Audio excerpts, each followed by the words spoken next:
Carol اول نے رومانیہ کی جنگ آزادی میں فتح حاصل کی۔ یہ جنگ 1881 سے 30 اگست 1947 تک قائم رہی اور یہ جنگ رومانیہ کے بادشاہ مائیکل اول کے دور میں ختم ہوئی۔ رومانیہ کا کیپٹل اور سب سے خوبصورت شہر بخارسٹ ہے۔ یہ ملک کا سب سے بڑا اور یورپین یونین کا 10واں بڑا شہر ہے۔ رومانیہ نے سلطنت عثمانیہ سے 1877 میں آزادی حاصل کی۔ رومانیہ نے جنوری 2007 کو یورپین یونین کی رکنیت حاصل کی۔ اس کے علاوہ یہ ملک نیٹو اور یورپی کونسل کا رکن بھی ہے۔ ملک کی پارلیمنٹ بلڈنگ رومانیہ کی سب سے بڑی بلڈنگ ہے، جو 240 میٹر لمبی، 270 میٹر چوڑی اور 86 میٹر اونچی ہے۔ اس بلڈنگ کو بنانے میں رومانیہ کو 7 سال لگ گئے اور تقریباً $3 بلین کی رقم خرچ ہوئی، اور قیمت کے لحاظ سے یہ دنیا کی سب سے قیمتی ترین عمارت ہے۔ اس عمارت کی سجاوٹ میں مہنگے فانوس، قیمتی لائٹس اور نایاب ماربل کا استعمال کیا گیا ہے، اور اس 7 منزلہ عمارت میں بہت زیادہ کمرے ہیں جو اکثر خالی پڑے رہتے ہیں۔ اس بلڈنگ کو صاف ستھرا اور آباد رکھنے کے لیے یہاں 1 لاکھ لوگ کام کرتے ہیں، اور اس کا سالانہ خرچ $60 لاکھ سے زیادہ تک کا آتا ہے۔ ملک کا موجودہ نظام حکومت یونیٹری سیمی پریزیڈنشل ریپبلک ہے۔ ملک کے موجودہ وزیر اعظم کا نام لوڈووک اوربن ہے۔ ملک کی آفیشیل لینگویج رومانین ہے، جو ملک کی 90% آبادی بولتی ہے، اور یہ 1700 سال پرانی لینگویج ہے۔ اس ملک کی لڑکیاں بہت زیادہ شراب نوشی کرتی ہیں۔ رومانیہ شراب بنانے میں دنیا میں پہلے نمبر پر آتا ہے، اور بیئر کی پروڈکشن میں یہ دنیا میں 10ویں نمبر پر آتا ہے۔ رومانیہ میں شراب کے اڈے اور ڈانس بار بہت زیادہ ہیں، اور رومانیہ ہی تمام یورپی ممالک کو شراب ایکسپورٹ کرتا ہے، اور اسی شراب کی ایکسپورٹ کی وجہ سے یہ ملک سالانہ اربوں ڈالرز کماتا ہے۔ رومانی لڑکیاں شادی سے پہلے کئی سالوں تک لیونگ ان ریلیشن شپ میں رہنا پسند کرتی ہیں۔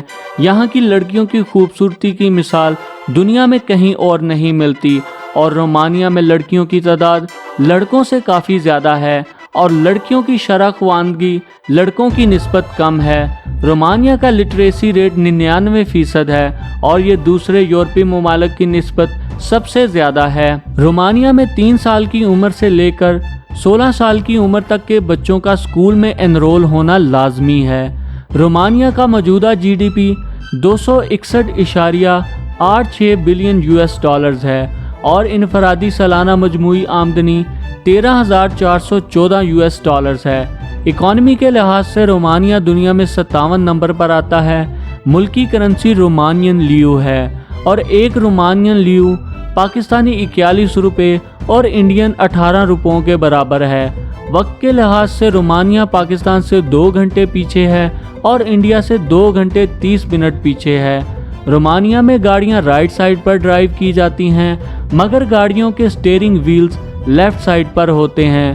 ملک کا کالنگ کوڈ +40 ہے، اور ڈومین نیم .ro ہے۔ یورپین یونین کا خوبصورت اور سرسبز ملک ہونے کی وجہ سے ہر سال یہاں پر 9 ملین سے زیادہ لوگ سیر کرنے آتے ہیں۔ ممیا کے ریزورٹس، برین کیسل اور مولدیویا کے چرچز یہاں کی مشہور اٹریکشنز ہیں۔ ملک کے کل GDP کا 5% حصہ ٹورزم سے اکٹھا ہوتا ہے۔ دنیا کا 5واں بڑا ریلوے ٹریک سسٹم بھی رومانیہ کا ہی ہے، اور یہ ریلوے ٹریک سسٹم 22,298 کلومیٹر پر پھیلا ہوا ہے۔ ملک میں 12 انٹرنیشنل ایئرپورٹس ہیں اور 10 انٹرنیشنل ایئر لائنز ہیں۔ رومانیہ ایک ایگریکلچرل ملک ہے، اور یہ 50,000 ہیکٹرز پر کاشتکاری کرتا ہے۔ اس کے علاوہ ملک کی آمدنی کا بڑا ذریعہ خام تیل ہے۔ 2002 میں رومانیہ کے جنوبی حصوں میں جانوروں کے ڈھانچے دریافت ہوئے۔ دوستو، آپ کو یہ جان کر حیرانی ہوگی کہ ان ڈھانچوں کو آثار قدیمہ کے مطابق 42,000 سال پرانا بتایا گیا، جو یہ ظاہر کرتا ہے کہ اس خطے پر جانداروں کی آباد کاری بہت قدیم ہے۔ رومانیہ کی آرمی 75,000 ملٹری پرسنلز پر مشتمل ہے۔ رومانیہ اپنی آرمی پر اچھا خاصا بجٹ سپینڈ کرتا ہے۔ 2007 میں رومانیہ کا ڈیفنس بجٹ $2.9 بلین تھا، جبکہ 2006 سے 2011 تک جدید ہتھیار خریدنے کے لیے رومانیہ نے $11 بلین خرچ کیے اور ہر نئے آنے والے سال کے ساتھ یہ ملک اپنا ڈیفنس بجٹ بڑھاتا جا رہا ہے۔ بلدت رومانیہ کا قومی درخت ہے اور گریٹ وائٹ پیلیکن رومانیہ کا قومی پرندہ ہے۔ اس کے علاوہ رومانیہ کے جنگلات میں جانوروں کی 34,000 سے زیادہ سپیشیز پائی جاتی ہیں۔ پورے یورپ میں سے براؤن بیئر کی سب سے زیادہ تعداد بھی رومانیہ کے جنگلات میں ہے۔ رومانیہ کے پتھریلے جنگلات میں یورپ کا سب سے بڑا انسانی مجسمہ بنایا گیا ہے، جسے دیکھنے کے لیے ہر سال لاکھوں سیاح رومانیہ آتے ہیں۔ رومانی سائنسدانوں کے پاس اس وقت 4 نوبیل پرائز بھی ہیں۔ نکولائی نامی رومانی شخص نے اپنے 2 کینیڈین ساتھیوں کے ساتھ مل کر انسولین کی دریافت کی تھی۔ رومانیہ کے شہر بخارسٹ میں یورپ کی سب سے بڑی لائبریری بھی ہے، جس میں اس وقت 10,000 سے زیادہ کتابیں اور 5,000 سے زیادہ DVD البمز موجود ہیں۔ اس کے علاوہ دوستو، ٹرانسفیگراسن ہائی وے کو دنیا کا سب سے زیادہ خوبصورت ہائی وے کا اعزاز بھی حاصل ہے۔ بل کھاتا ہوا روڈ رومانی انجینئرز کی صلاحیت کو ظاہر کرتا ہے۔ دوستو، یہ تھی رومانیہ پر بنائی گئی ایک چھوٹی سی انفارمیشنل ویڈیو۔ امید کرتا ہوں آپ کو یہ ویڈیو پسند آئی ہوگی۔ اگر آپ کو یہ ویڈیو پسند آئی ہے تو ویڈیو کو اپنے دوستوں کے ساتھ فیس بک، واٹس ایپ اور یوٹیوب پر ضرور شیئر کیجیے گا، اور اگر آپ چاہتے ہیں کہ کسی دوسرے ملک کے بارے میں بھی ایسی ہی انفارمیشنل ویڈیو بنائی جائے تو کنٹری کا نام کومنٹ باکس میں ضرور بتائیے گا۔ تو ملتے ہیں کسی اور ویڈیو میں، تب تک کے لیے اللہ حافظ۔